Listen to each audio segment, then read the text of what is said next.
Hello. By now you should have read why we observe children. It's to record their growth, to document for, assessments, etc. And throughout the course, we're going to talk about different ways that we document children's learning, different methods. But one of the things I want to point out to you first is as we are documenting children's learning, when we're observing them and documenting, we have to make sure that we are objective. And if you remember, being objective is based on facts. It's based on what we see. Subjective is where we put our personal opinions in and our interpretations or our points of view. So I just wanted to kind of make sure that you know that you understand the difference between objective and subjective, because in some of the forms that we use, you're required to be objective, and in some of the forms or methods that we use, there's parts that you can be subjective where you put your own words in or your own thoughts. Okay, so one of the methods that's used to record information as we as teachers observe children is a classless log. And a classless log is basically a piece of paper that you've written children's names, or you have a template, but it's notes that you jot about the children during the day, because we all know, as teachers we're busy, and if we have to go back and try to remember things at the end of the day or at the end of the week, it might be hard to recall. So classless log is a way to record just short, important pieces to know of information. It records facts that may be interpreted later, or, we can incorporate into something else, comparing them. So your book gives an example of a classless log.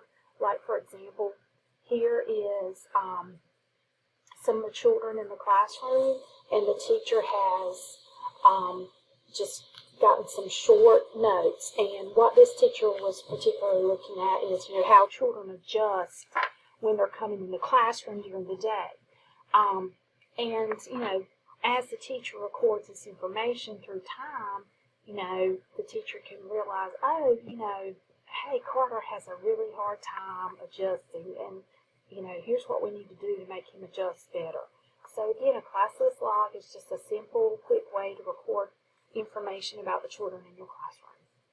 Okay, so another type of method, and this is discussed in Chapter 3, is anecdotal records.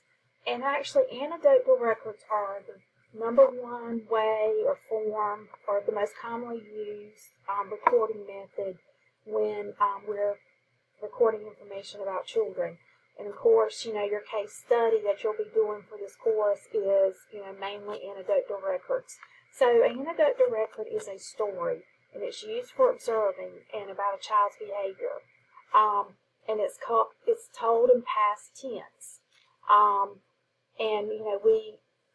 We're looking at certain things that the children are doing. One reason that so many people use this method is because it's quick to record. And, some teachers have like a notebook and they record things. There's different methods that you can do this. But it'll help you keep documentation of the children in your classroom. Now, there's different forms of anecdotal records, but the main thing is usually you have the top, where this is the objective part, where you are recording exactly what the child does.